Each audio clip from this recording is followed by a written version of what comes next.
मतलब यार ray optics और वेव ऑप्टिक्स में फ़र्क क्या होता है? रे में we assume rectilinear propagation of light, मतलब light travels in straight line, और वेव्स में हम डेविएशंस भी कंसिडर करेंगे कि वह स्प्रेड हो गई है रेज सारी। रे ऑप्टिक्स में हम अज्यूम करके चलेंगे कि wavelength is very small as compare to size of obstacle, कि वेवलेंथ स्मॉल वेवलेंथ्स के लिए बढ़ते हैं। 10th में पढ़ी थी आपने रिफ्लेक्शन क्या होता है?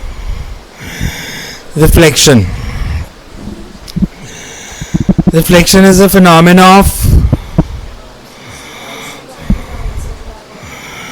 बाउंसिंग बैक ऑफ रे back into the incident medium, कि जहां से आई उसी मीडियम में वापस चलेगी। Frequency, wavelength of frequency change करती है रिफ्लेक्शन में।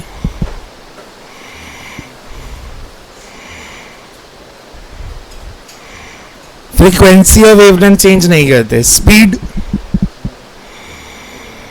भी चेंज नहीं करती। वेलोसिटी चेंज करती है क्योंकि डायरेक्शन बदल जाएगी। एम्पलीट्यूड नहीं होता चेंज। अगर हम एक मिरर को बाहर रख दें धूप में, उसका टेम्परेचर बढ़ जाएगा। क्यों? Because some of the energy is absorbed by the medium. जो सन से एनर्जी आ रही थी वो कुछ मिरर ने एब्जॉर्ब की, तभी उसका टेम्परेचर बढ़ा। मतलब जो रिफ्लेक्टेड एनर्जी होगी वो इंसिडेंट से कम होगी, और energy is directly proportional to square of amplitude, तो एम्पलीट्यूड जनरली कम हो जाता है। लॉज ऑफ रिफ्लेक्शन क्या थे? Angle I is equals to angle R, और दूसरा normal ray, incident ray and reflected ray all lie in the same plane. कौन सा प्लेन? सेम प्लेन कौन सा? Plane perpendicular to the reflecting surface. Angle of incidence क्या होता है? Angle which incident ray makes with normal. Angle of reflection, angle which reflected ray makes with normal. Glancing angle किसको बोलते हैं?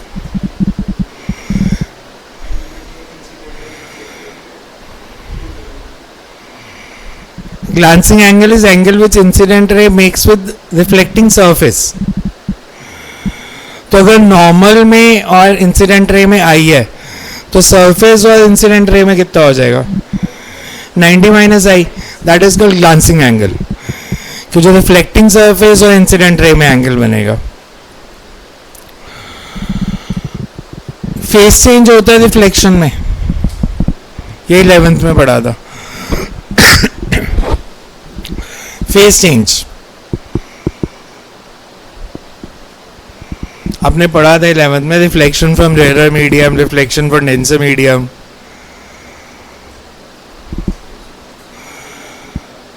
वेव्स में आप ये तो कह नहीं सकते कोई भी कि पढ़ा नहीं, बिकॉज आपके लास्ट में आर्टिकल थे ओपन ऑर्गन पाइप और closed organ pipe.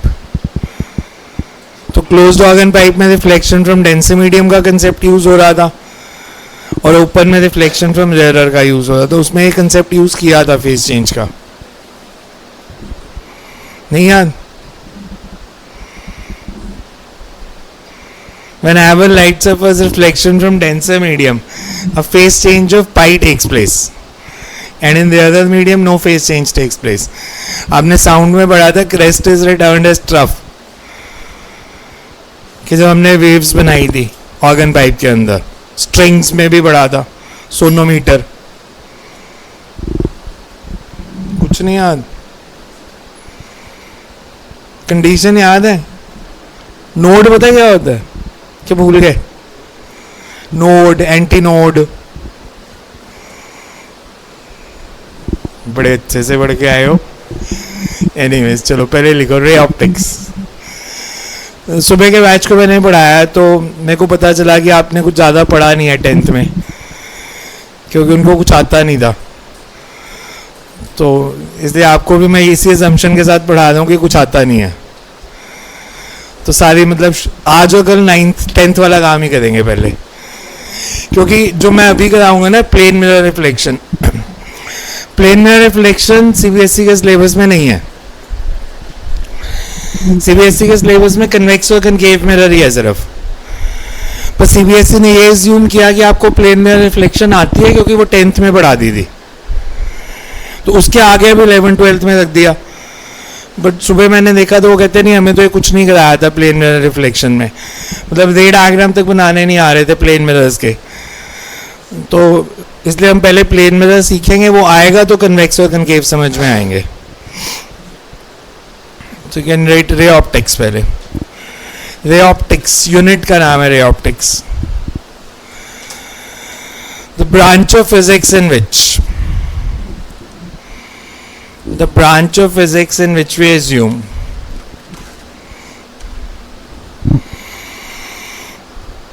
rectilinear propagation,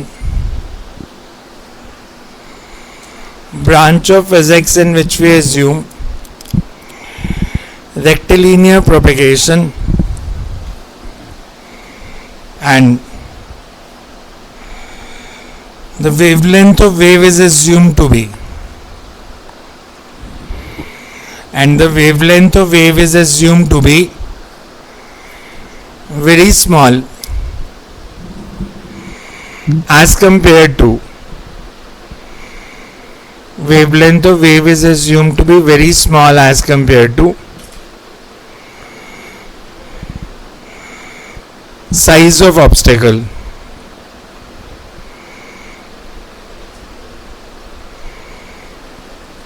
और अगर रे को डिफाइन करना हो तो रे ऑफ लाइट, अगर हम बोलें रे ऑफ लाइट और बीम ऑफ लाइट में क्या फर्क होता है? रे ऑफ लाइट और beam of light, beam is collection of rays और raise,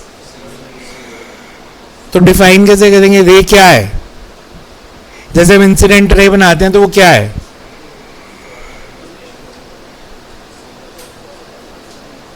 We say it's an imaginary line which shows direction in which light energy propagates. Reflection का फायदा क्या है? क्यों पढ़े हम इसको? आपको डेली लाइफ में क्या फायदा होता है रिफ्लेक्शन का? नहीं भी दिखेगी तो क्या हो जाएगा?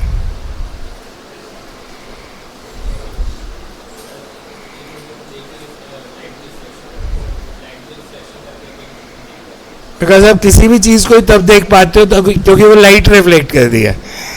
मैं अगर लाइट रिफ्लेक्ट करनी बंद कर दूंगा मैं तो इनविजिबल हो जाऊंगा,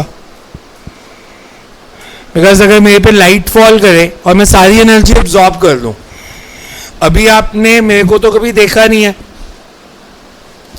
आपने मेरी इमेज देखी है जो आपके आई लेंस ने बनाई है कि मेरे पे लाइट फॉल की थी, वो लाइट रिफ्लेक्ट होके आपके आई लेंस तक गई, उसने एक इमेज बनाई, आपने वो इमेज ही देखी है सिर्फ, आपने एक्चुअल में मैं ऑब्जेक्ट कैसे हूं वो तो कभी नहीं देखा, ना ही कभी देख पाओगे।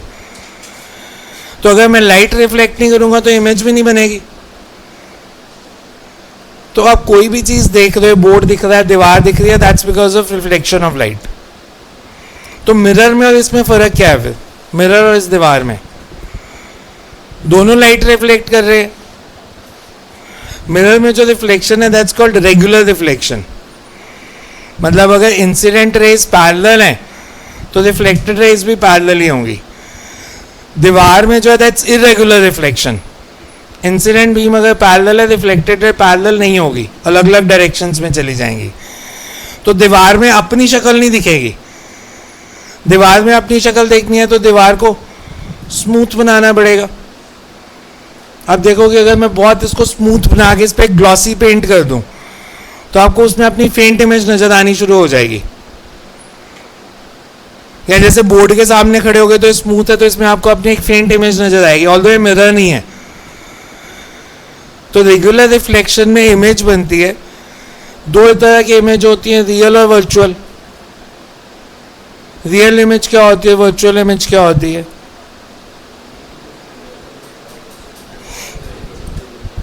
रियल इमेजेस सीधी होती है, और वर्चुअल इमेज सीधी नहीं होती, टेढ़ी होती है।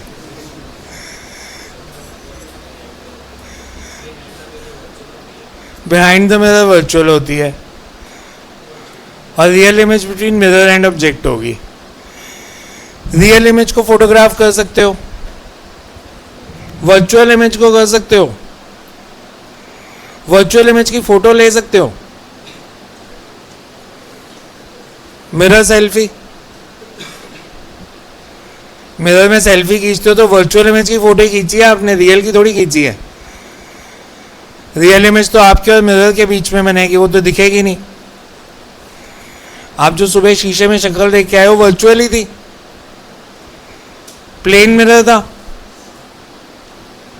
और साइज ऑफ इमेज और साइज ऑफ ऑब्जेक्ट सेम था, और डिस्टेंस भी सेम था। आप मिरर से अगर 1 मीटर के डिस्टेंस पे खड़े हो तो इमेज भी 1 मीटर पीछे ही बनेगी। आप मिरर के पास 1 मीटर पर सेकेंड से ट्रैवल करोगे तो इमेज भी 1 मीटर पर सेकेंड से ही ट्रैवल करेगी। तो प्लेन मिरर में ऑब्जेक्ट और इमेज की वेलोसिटी सेम होती है। अगर मान लो ये मिरर है और ये XY प्लेन है, इसके सामने आप में से कोई उड़ के जा रहा है with velocity 3i + 4j - 5k, तो इमेज की वेलोसिटी सेम।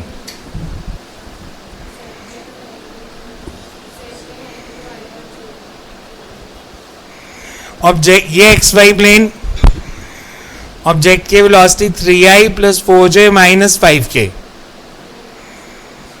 इमेज की वेलोसिटी 3i + 4j + 5k। जो मिरर के परपेंडिकुलर है वो बदल जाएगी। अब सोचो अगर मैं इसके सामने ऐसे 1 मीटर पर सेकेंड से ऊपर जा रहा हूं तो इमेज किस वेलोसिटी से जाएगी? मतलब ऑब्जेक्ट और इमेज की सेम वेलोसिटी है।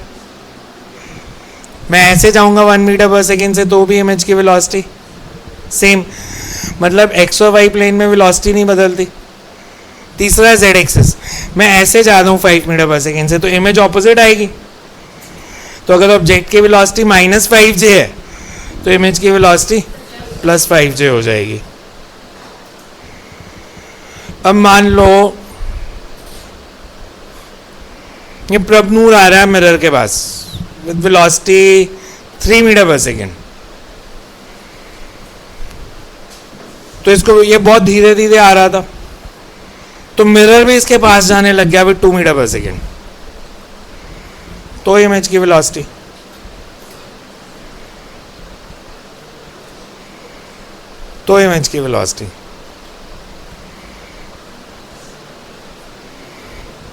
ये 3 ये 2,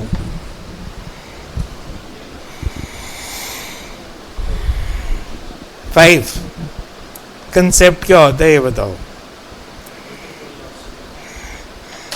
relative velocity of image is negative of relative velocity of object. तो velocity of images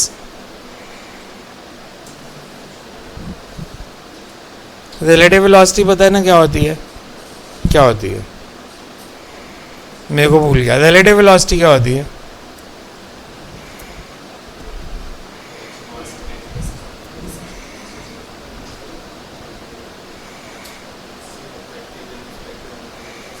आप ऑब्जेक्ट आपकी वेलोसिटी v0, ये मिरर इसकी velocity vm, velocity of object with respect to mirror कितनी होगी? v0 - vm. Velocity of image with respect to a mirror is vi - vm, and I am saying relative velocity of image is negative of relative velocity of object. तो वहां से solve करेंगे। Whenever light suffers reflection, ray gets deviated by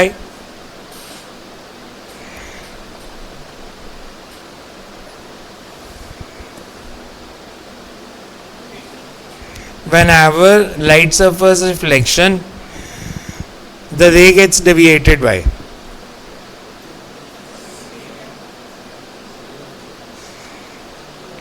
लिखो चलो कोई नहीं, आपका भी सुबह वाला ही हाल है. 180 माइनस 2i. कोई नहीं करते, हम सब करते हैं. 9th का पहले 10th का ही कर लेते हैं सारा. A ray of light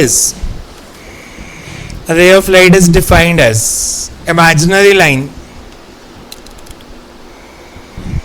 A ray of light is defined as imaginary line drawn in direction of propagation of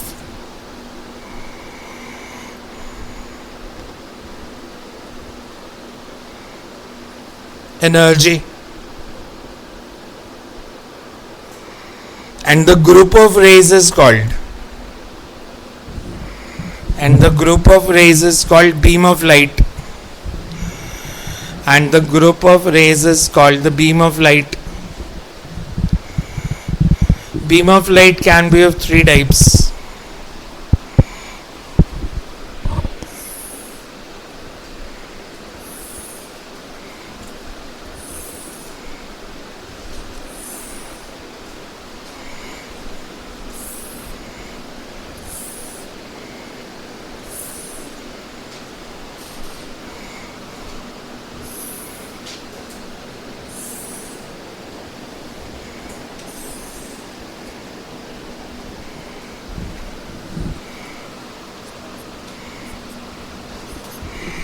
तीनों में फर्क क्या है? दिस इज कॉल्ड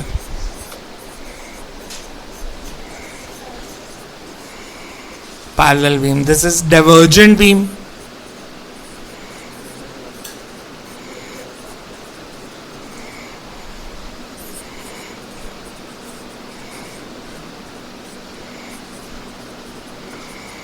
अरे कन्वर्जेंट बीम मतलब रेज एक जगह पे मीट करें तो कन्वर्जेंट, एक जगह से दूर जाए तो डाइवर्जेंट. और पैरेलल बीम कब होती है? When source is at very large distance. The sun से जो रेज आ रही हैं तो इसे they are parallel beam of light.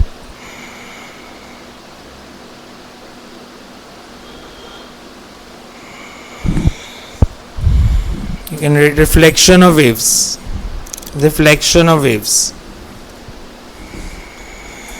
Reflection of wave is the phenomena of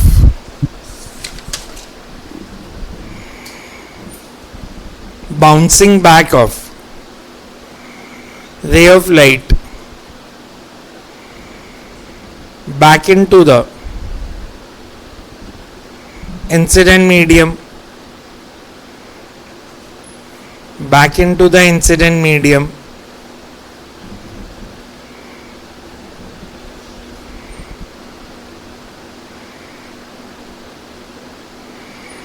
back into the incident medium. Whenever light suffers reflection, frequency, wavelength suffers reflection, frequency, wavelength and speed remains unchanged.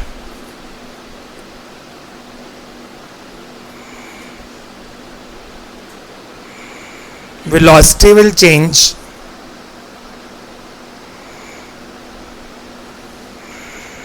due to change in direction,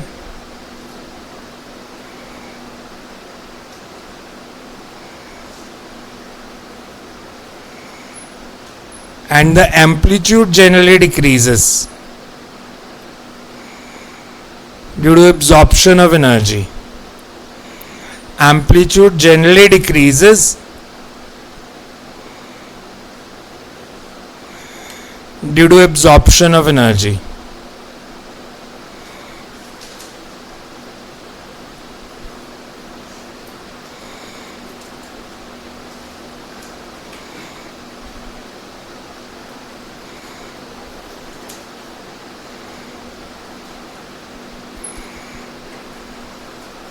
Next, laws of reflection.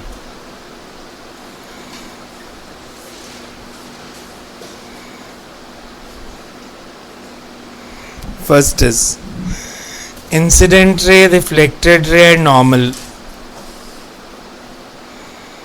all three lie in the same plane. Incident ray, reflected ray and normal, all three lie in the same plane, and that plane is perpendicular to plane of reflecting surface.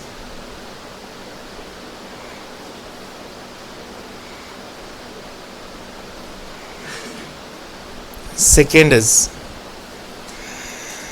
angle which incident ray makes with a normal is always equal to angle which incident ray makes with a normal is always equal to angle which reflected ray makes with a normal, that is angle I is equals to angle R. Note में लिख लो, glancing angle is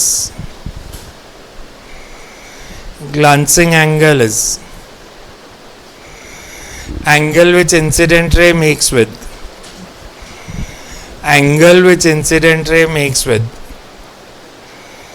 the reflecting surface. Second point you can write, in plane mirror reflection. Second point is, in plane mirror reflection, distance of object from the mirror is always equal to distance of image from the mirror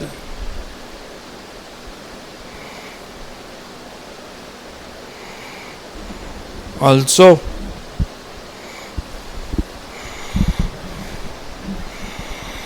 the size of image is equal to the size of object. Plane mirror real image बनाता है, virtual बनाता है? Plane mirror real image बना सकता है? Plane mirror real image बना सकता है कि नहीं बना सकता?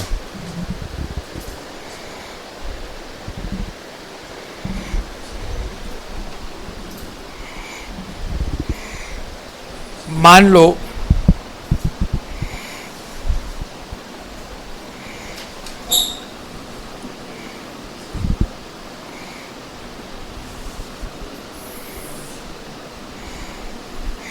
मैंने डाइवर्जेंट बीम के पाथ में एक प्लेन मिरर रख दिया, इसकी इमेज कहाँ बनेगी? ये ऑब्जेक्ट है, इसकी इमेज कहाँ बनेगी?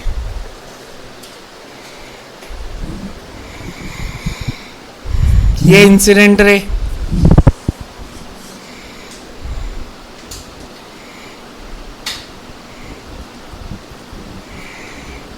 ये इंसिडेंट रे रिफ्लेक्ट होके किधर जाएगी?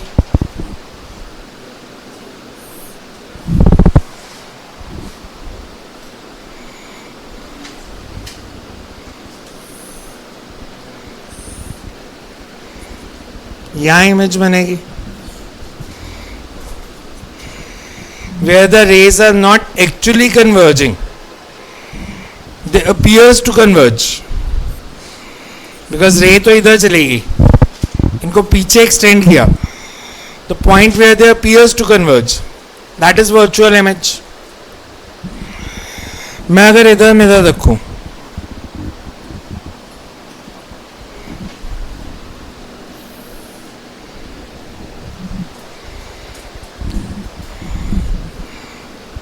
कन्वर्जेंट बीम के बाद में,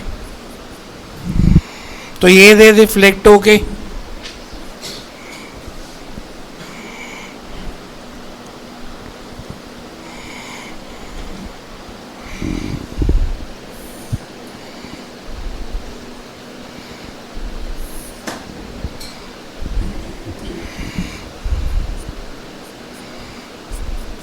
इधर कन्वर्ज कर रही हैं, एक्चुअली कन्वर्ज कर रही हैं या अपीयर्स टू कन्वर्ज? तो मतलब ये रियल इमेज है। किसकी किसकी इमेज है ये? ऑब्जेक्ट कौन सा?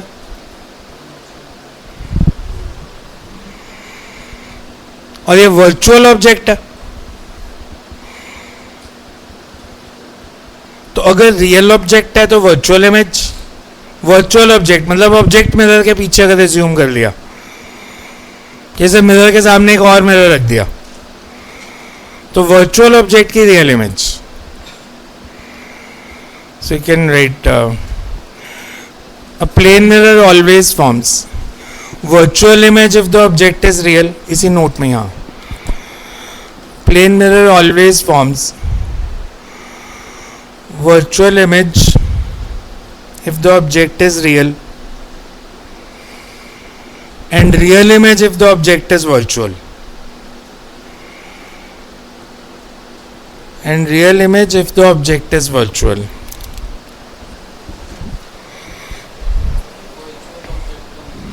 Imaginary.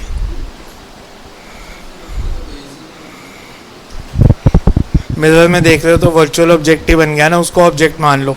मिरर में जो आपकी इमेज बन रही है, बिहाइंड द मिरर बनी वो, तो उसको वर्चुअल ऑब्जेक्ट मान सकते हैं ना। अब उसकी इमेज किसी और में देखनी है तो उसकी इमेज आप नहीं हो, आपने कैमरा से उसकी फोटो खींचनी है, तो उसने जो लाइट रिफ्लेक्ट की इमेजिनरी, वो कैमरा के लेंस तक आई।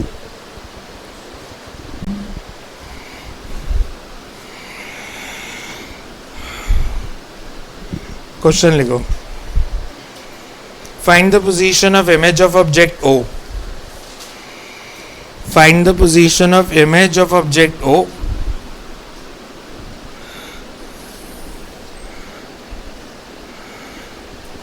From the figure shown.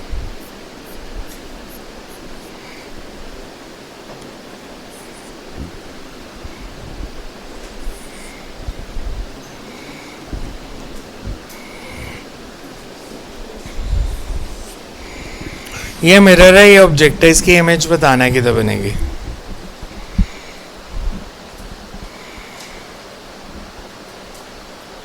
समझ में आया? मान लो ये मिरर है, ऑब्जेक्ट उधर जमीन पे पड़ा, तो उसकी इमेज किधर बनेगी? मिरर तो यहां तक ही है बस। ऐसे हो सकता है ना, आप मिरर के सामने खड़े हो, मिरर मान लो दीवार पे इतना तक ही लगा है, तो उसके सामने खड़े होकर आपको अपने पैर भी नजर आ जाते हैं, तो मतलब इमेज तो बन रही है, ऑब्जेक्ट सामने नहीं है तो भी। तो ये अगर ऑब्जेक्ट है, इसकी इमेज किधर बनेगी? मान लो ये आप यहाँ खड़े हो, तो आपके पैर यहाँ पे हैं, तो इसकी इमेज कहाँ बनेगी? पैरों की। सो रे डायग्राम बनाओ उसका कि उसकी इमेज यहाँ क्यों बनेगी। प्रूफ विद रे डायग्राम, बिकॉज बोर्ड एज्यूम करते हैं ये सब आपको आता है, ये सब 10th का है। रूल्स फॉर इमेज फॉर्मेशन क्या होते हैं समझ लो पहले। कभी भी अगर ऑब्जेक्ट सामने नहीं पड़ा तो आप मिरर को इमेजिनरी एक्सटेंड कर दोगे, मतलब हम एज्यूम कर लेंगे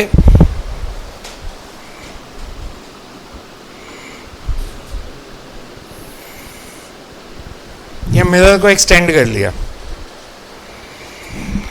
ऑब्जेक्ट का मिरर से जो परपेंडिकुलर डिस्टेंस है वो लेट इट बी x। तो इमेज ये अगर x है, यहां पे x डिस्टेंस पे बननी है। अब का इसका रे डायग्राम बनाओ। रे डायग्राम में इमेज वहां बनती है where the object's image reflected rays actually converge और अपीयर्स टू कन्वर्ज। मैंने एक इंसिडेंट रे ली,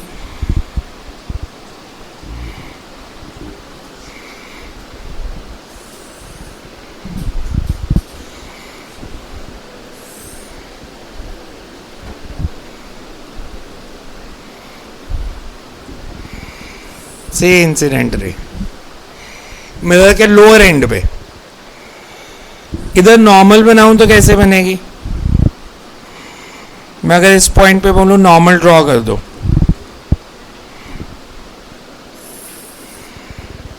तो perpendicular to the mirror, angle of incidence कौन सा हो गया?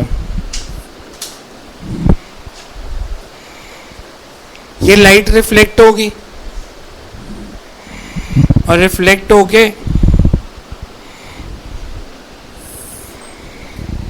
इधर जाएगी, ये एंगल आर,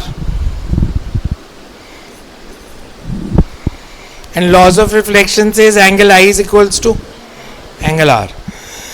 ये इंसिडेंट रे थी, रिफ्लेक्ट होके इधर चलेगी,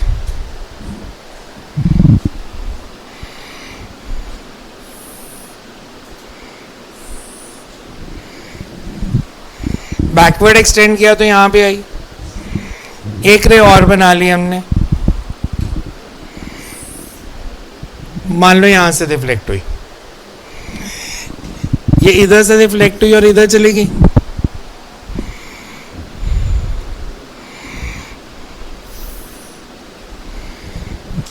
जहां पे दोनों रिफ्लेक्टेड रेज मीट की उधर ही इमेज बनेगी।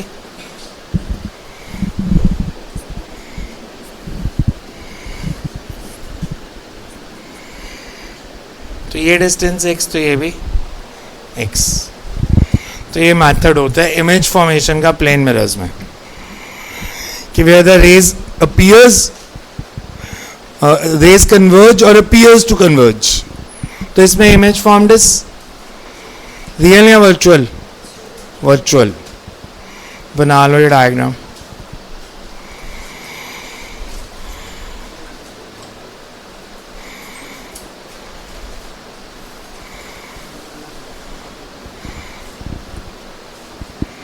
अगर स्ट्रेट लाइन ठीक से नहीं लगती तो स्केल लेके आना शुरू कर देना, बिकॉज ऑप्टिक्स में तो भी आसान वाले डायग्राम है, बट ऑप्टिक्स में डायग्राम्स ही हैं सारे, और 10th का मैथ्स लगेगा एक्सटेंसिवली, सिमिलैरिटी प्रूव करनी, कॉन्ग्रुएंसी प्रूव करनी,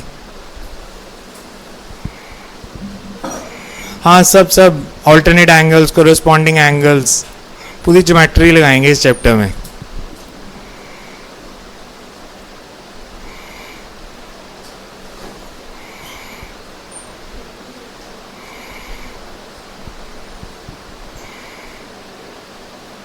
इसमें से एक टॉपिक था जो मेडिकल वालों को बहुत पसंद आता था और मेरे को बिल्कुल पसंद नहीं आता था, वो सिलेबस से कट गया, तो मेरे को बहुत खुशी है।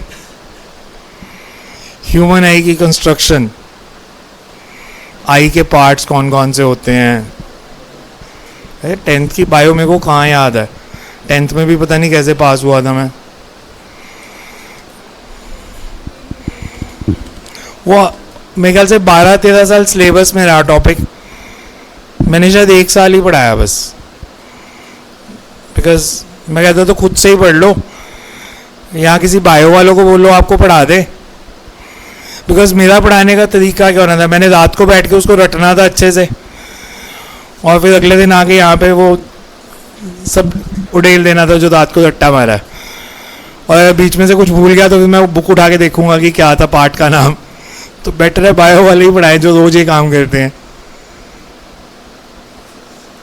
उसकी कोई सेंस भी नहीं बनती थी, मतलब फिजिक्स के पेपर में आई की कंस्ट्रक्शन, आई के न्यूमेरिकल चलते हैं, वो अभी भी हैं, मतलब दूर का चश्मा लगना है तो कितने नंबर का लगेगा, पास का कितने नंबर का लगेगा, वो न्यूमेरिकल्स अभी भी हैं, short sightedness, far sightedness, but construction को उसमें क्या लेना देना।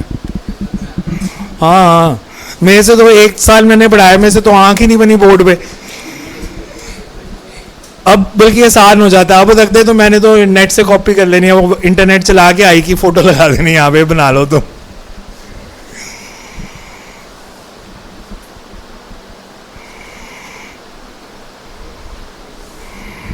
सो नेक्स्ट लिखो, सिमिलर क्वेश्चन देता हूँ। If coordinates of object are, if coordinates of object are -2, 0 in the figure shown, -2, 0. Find coordinates of image. Find coordinates of image.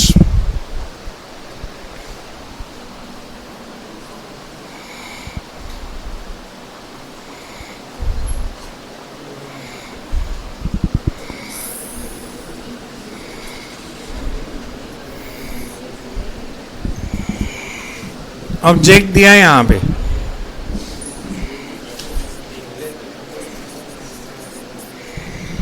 -x axis पे object पड़ा है।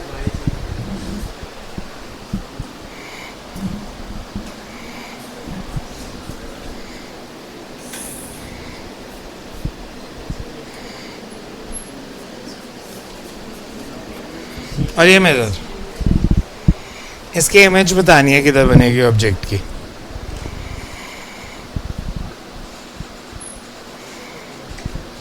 आप कुछ मतलब कंसेप्चुअली सोचो, ऑब्जेक्ट अगेन सामने नहीं पड़ा तो आप मिरर को एक्सटेंड कर लो। मिरर को अगर मैंने एक्सटेंड किया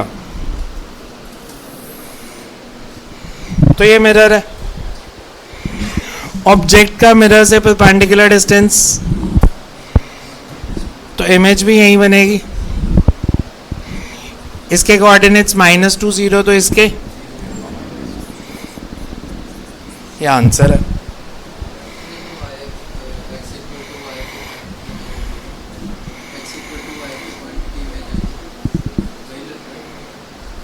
आया समझ कैसे बनाया? ड्रॉ करके कर लो तो भी यही आएगा, बिकॉज यहां से अगर इंसिडेंट रे आएगी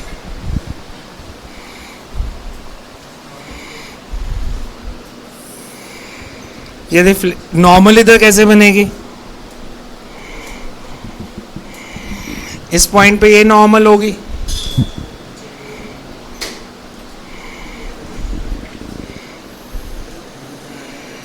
परपेंडिकुलर टू द मिरर। ये अगर इंसिडेंट रे है तो रिफ्लेक्शन के बाद इधर जाएगी, इसको एक्सटेंड करेंगे,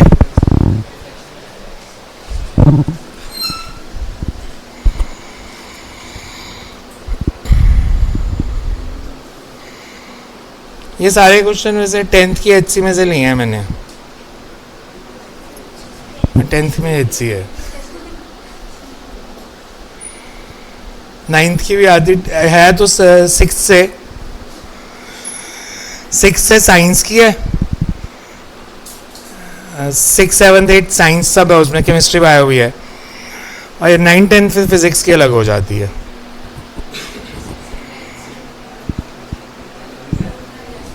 नाइन्थ और 10th की HC में भी ऐसे क्वेश्चन है स्कूल टीचर से ही सॉल्व नहीं होने, जो 9, 10th को पढ़ाते हैं। उसने मैं देख रहा था प्लेन मिरर का क्वेश्चन दिया हुआ है, जहाँ पे मिरर मतलब जैसे आप 11th में करते थे वो पुली वाले क्वेश्चन, तो ऑब्जेक्ट के ऊपर मिरर लगा दिया और फिर उसकी इमेज निकालनी है। या उसने कहा कि अगर ऑब्जेक्ट को हमने मिरर के यहाँ से थ्रो किया at an angle of 37 degree तो मैक्सिमम हाइट में क्या चेंज आएगा या रेंज में क्या चेंज आएगा। हाँ 10th के बुक में।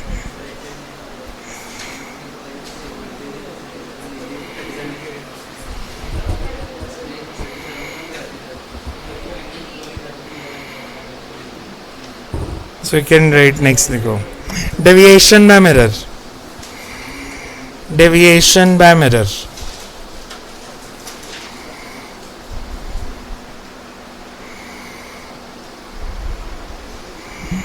Whenever ray of light is incident on, whenever ray of light is incident on a reflecting surface,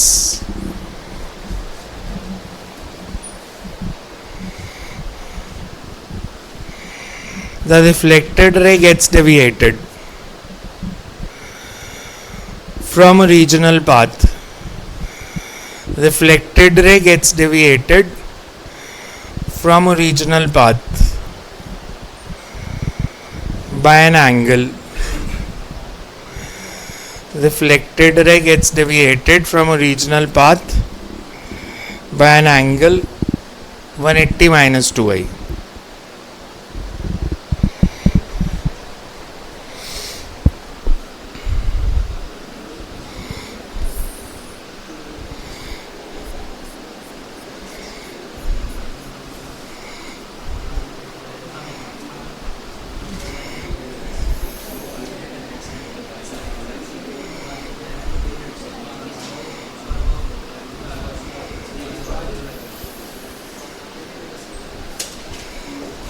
ये इंसिडेंट रे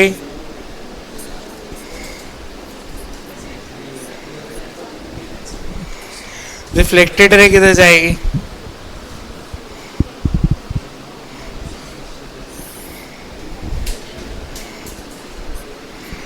यही डायग्राम बनाते थे 10th में भी।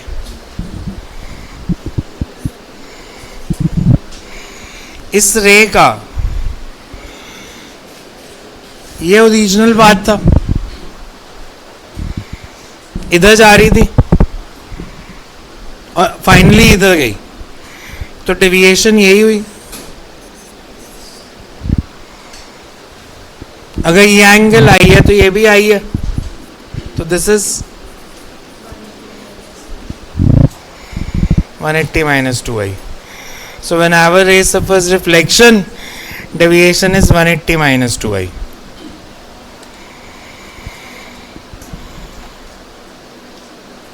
आया समझ कैसे किया?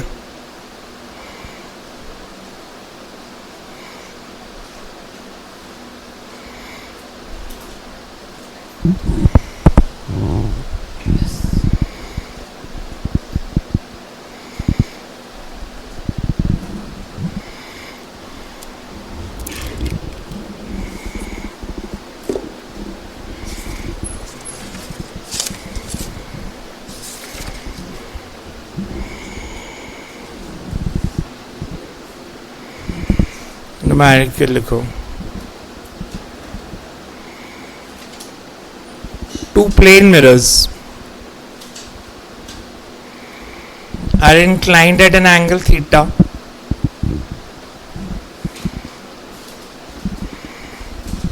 A ray of light strikes one of them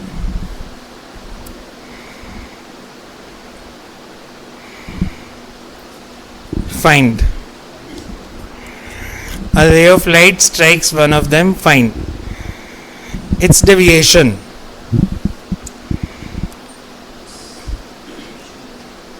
After it has been reflected twice, once from each mirror.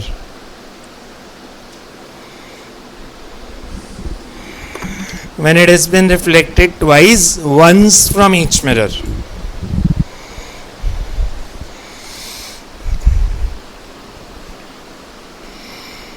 हमें दिया टू प्लेन मिरर्स,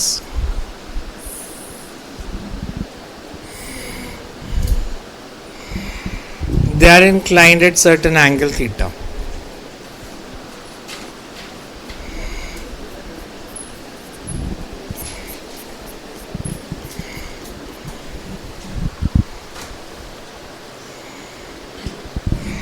हमें दिया लाइट इंसिडेंट है किसी एक मिरर पे,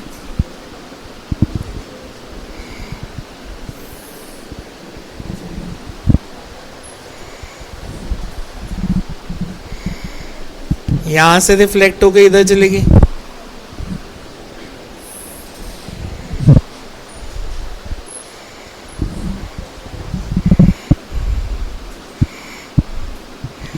ये फर्स्ट सरफेस पे नॉर्मल, ये सेकंड सरफेस पे नॉर्मल, ये एंगल I1, तो ये भी I1, ये I2, तो ये भी I2। हमें इन दोनों रेस में एंगल बताना है कितना।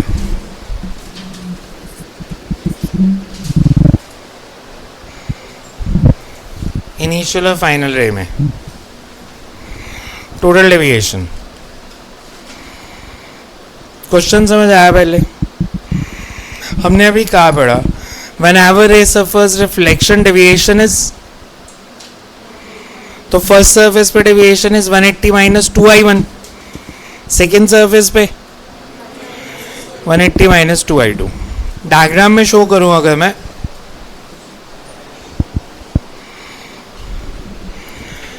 ये फर्स्ट रे का पाथ था, ये सेकेंड रे का पाथ था, तो फर्स्ट सरफेस पे डेविएशन मतलब कौन सा angle? This is 180 minus 2i. Second surface पे डेविएशन मतलब दिस 180 माइनस 2i2. तो टोटल कितनी हो गई इन दोनों का सम?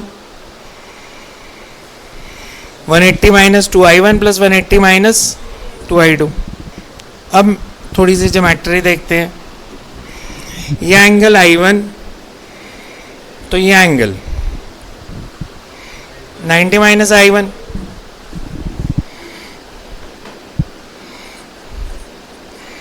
सिमिलरली ये एंगल, और एंगल बिटवीन मिरर्स थीटा.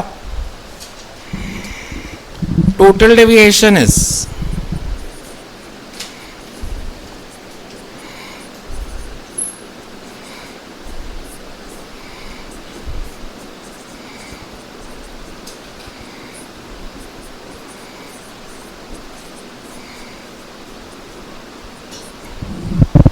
यही है total deviation.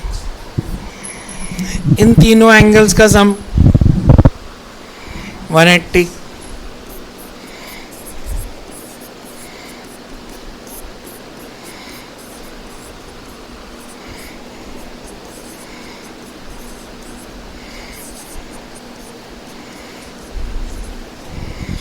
That means theta is i1 plus i2. तो डेविएशन कितनी हो गई? 360 माइनस 2 थीटा.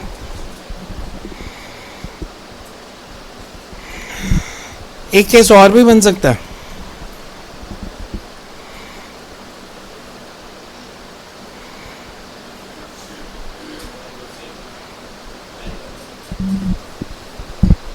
अगर मैं ऐसे बनाऊं,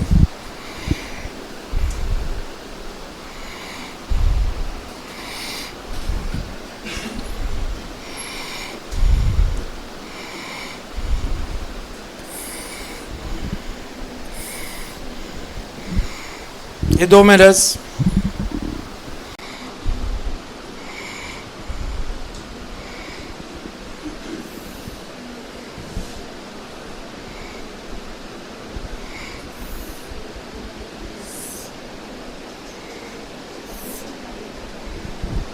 ऐसे गई.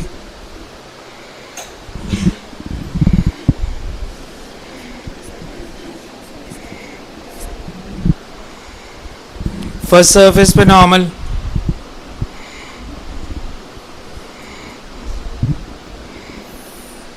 और सेकेंड सरफेस पे नॉर्मल.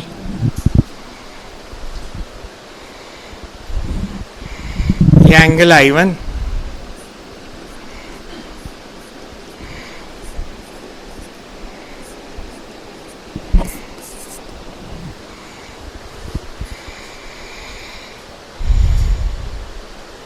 अब डेविएशन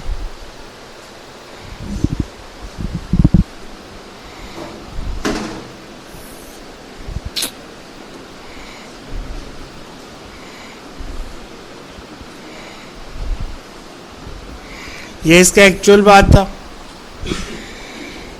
ये एक्चुअल बात था.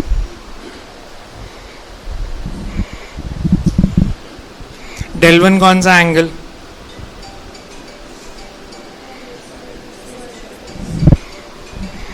और डेल टू कौन सा एंगल? सॉरी,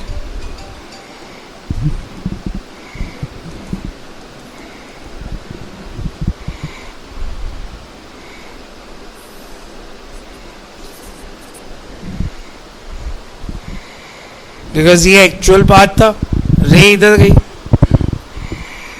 डेविएशन कितनी?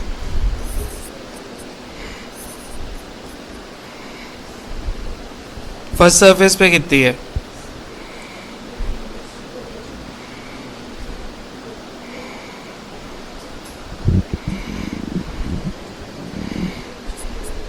180 माइनस 2i1 सेकेंड पे, तो टोटल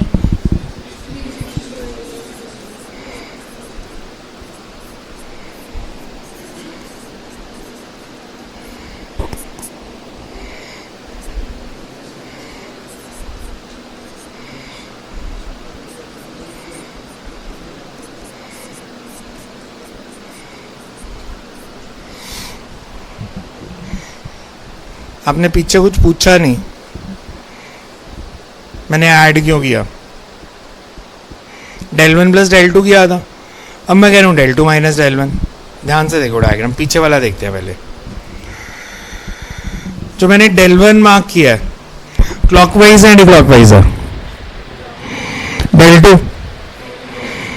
del 2 भी क्लॉकवाइज, दोनों की सेम डायरेक्शन है।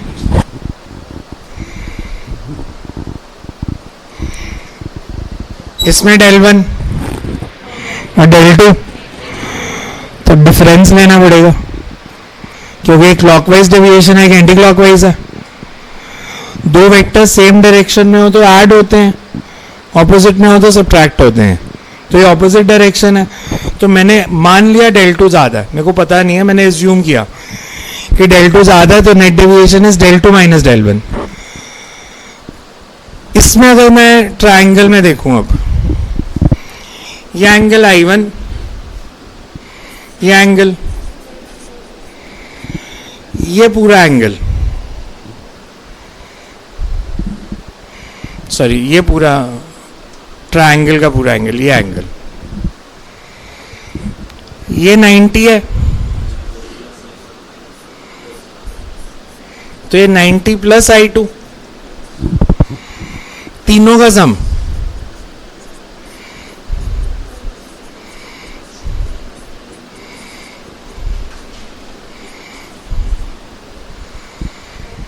तो थीटा कितना आ गया? डेविएशन कितनी आई? पिछले में क्या आई थी? तो पेपर में तो पता नहीं कौन सा डायग्राम से करना है, तो आंसर तो एक होना चाहिए। इसमें मैंने कौन सी डेविएशन लार्जर मानी थी? एंटी क्लॉकवाइज, क्लॉकवाइज, तो net deviation anti clockwise, larger minus smaller, direction same as larger vector, तो deviation is 2 theta anti clockwise. इसमें दोनों डेविएशन क्लॉकवाइज हैं, तो 360 माइनस 2 थीटा क्लॉकवाइज, ऐसे समझो।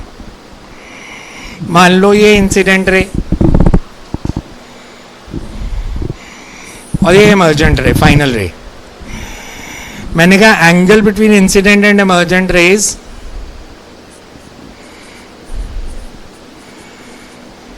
-360 माइनस 2 थीटा क्लॉकवाइज।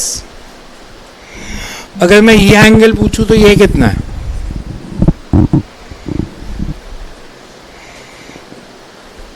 पूरे सर्कल का सम क्या होता है? तो ये अगर 360 माइनस 2 थीटा, दिस इज, और डायरेक्शन कौन सी? तो 360 minus 2 theta clockwise and 2 theta anti clockwise mean same. तो दो आंसर आ रहे हैं, समझ में आया कैसे किया?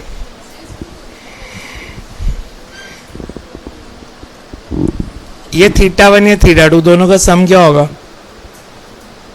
2 पाई 360। तो थीटा 1 दिया, थीटा 2 बताना। डायग्राम बना लो, नोट कर लो। इसके ऐसे ही क्वेश्चन होते हैं डायग्राम बना के करने वाले।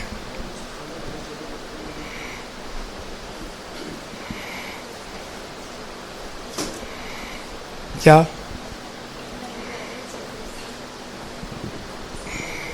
अभी तो मतलब कुछ डायग्राम तो ऐसे आएंगे, यहां से लेके वहां तक पूरा बोर्ड भरेगा 3-3 लेंस लगा के। अभी तो लेंस पे आए नहीं, हम तो सिंपल प्लेन सरफेस कर रहे हैं, पर आसान होते हैं। इम्पॉर्टेंट है, इम्पॉर्टेंट इन अ वे कि बोर्ड में 14 मार्क्स का आना है यूनिट, 70 में से 14 मार्क्स का सबसे ज़्यादा वेटेज इसी चैप्टर की है, 14 मार्क्स। 11th का वेव्स और 12th का ये यूनिट मिला के हर एंट्रेंस एग्जाम का 20% पेपर आएगा। 20% लार्ज वेटेज होती है, मतलब इलेक्ट्रोस्टैटिक से लेके एसी तक जितना पढ़ा है वो भी 20% ही आना है, जितना आज तक 12th में पढ़ा।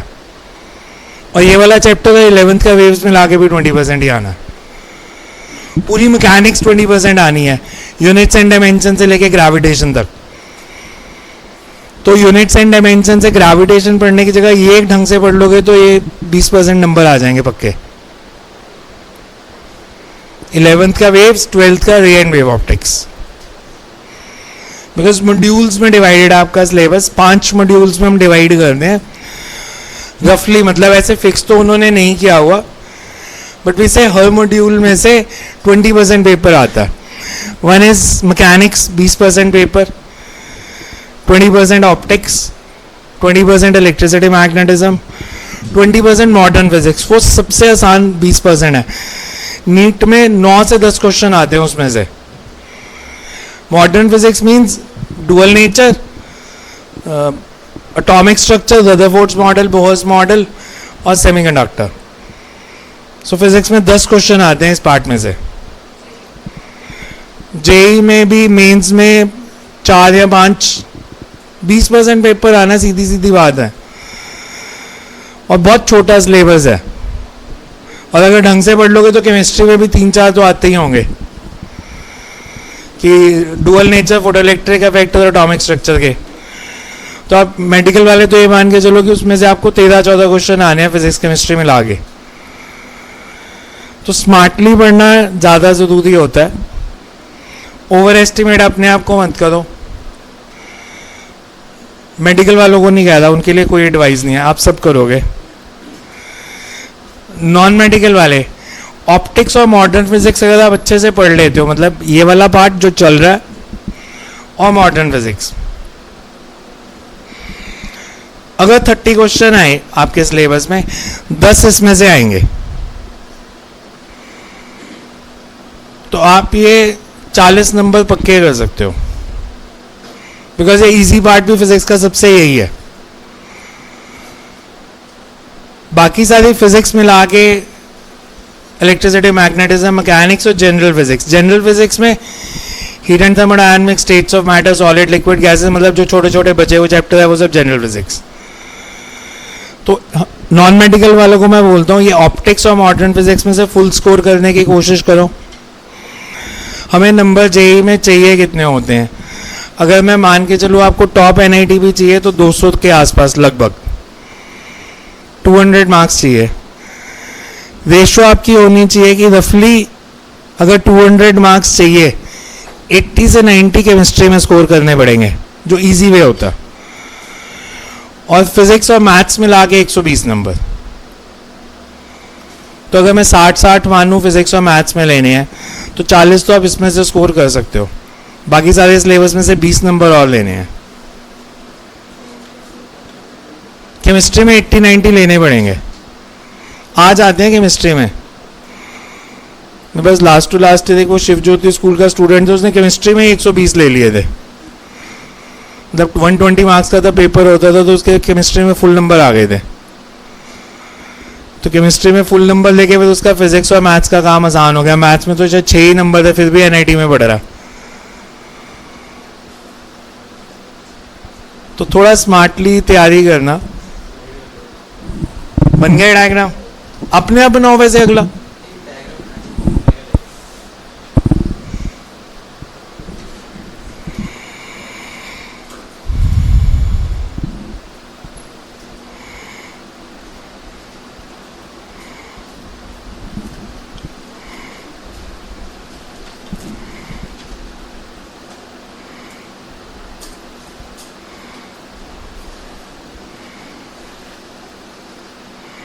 Next is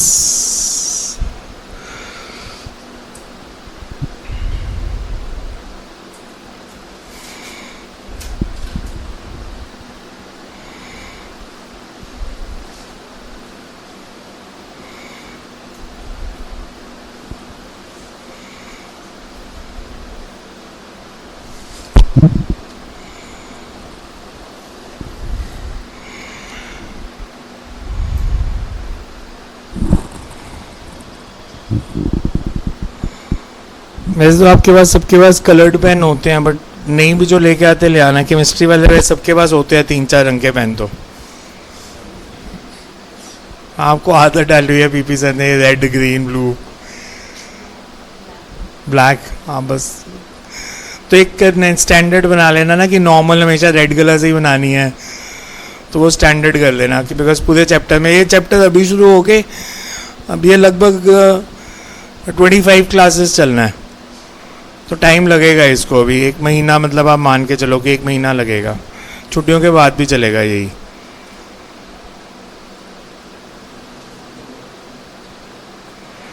इसके बाद तो हमारा मॉडर्न और एसी रह जाएगा सिर्फ। मॉडर्न तो छोटा सा पार्ट है और आपको आता भी है लगभग सारा। De Broglie's principle, photoelectric effect, Rutherford's model, Bohr's model, सब पढ़ेंगे दोबारा।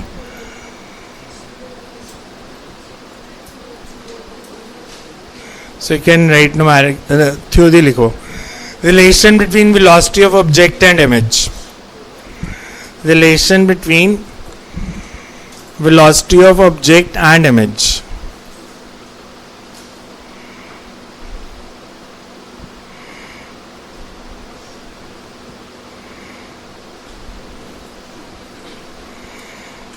Relation between velocity of object and image.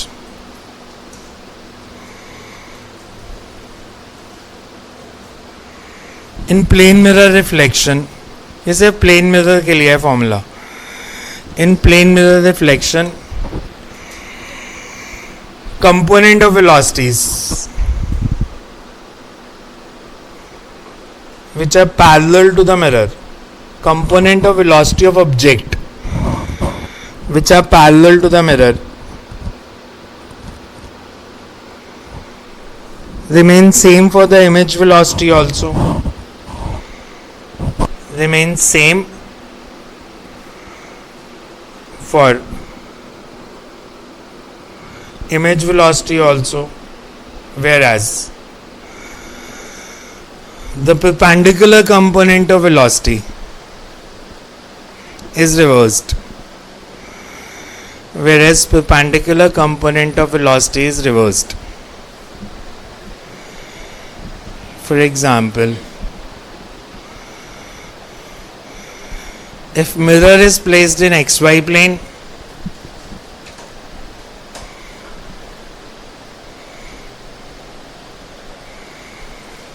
if mirror is placed in xy plane and object velocity is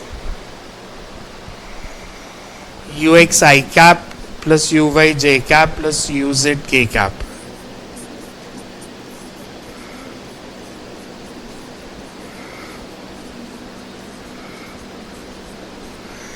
तो इमेज वेलोसिटी क्या हो जाएगी? मिरर अगर एक्स वाई प्लेन में है तो image velocity will be U X I cap plus U Y J cap minus U Z K cap. Image velocity is U X I cap plus U Y J cap minus U Z K cap. कि जो perpendicular है वो reverse हो गई।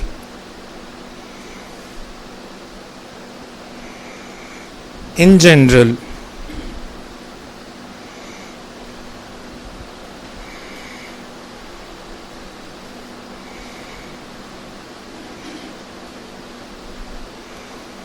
for perpendicular component, velocity of image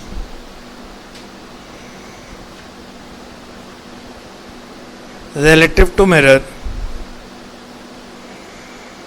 is negative of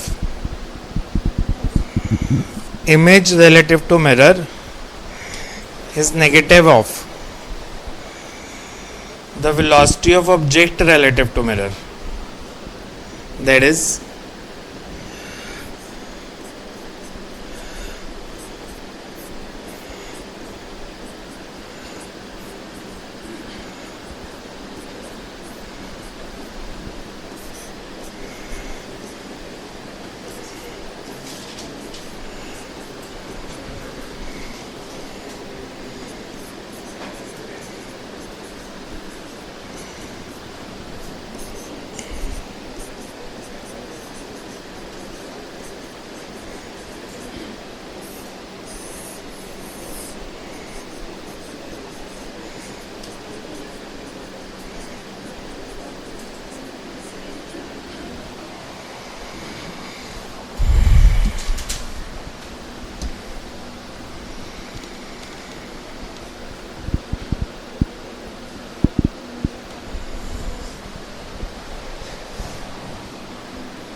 Find velocity of image.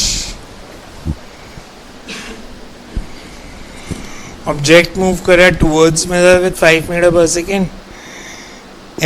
Mirror moving towards object with 1 meter per second. Find velocity of image.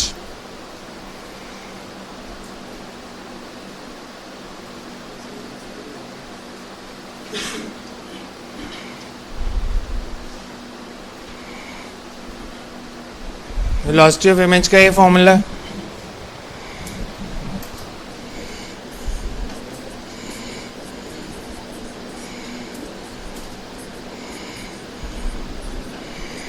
Mirror की velocity कितनी है?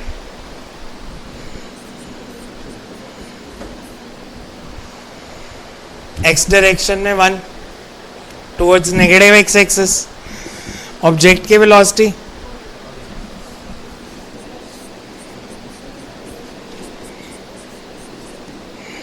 तो ये इमेज की वेलोसिटी मतलब 7 मीटर पर सेकेंड टुवर्ड्स राइट और left. Minus आई cap है तो लेफ्ट.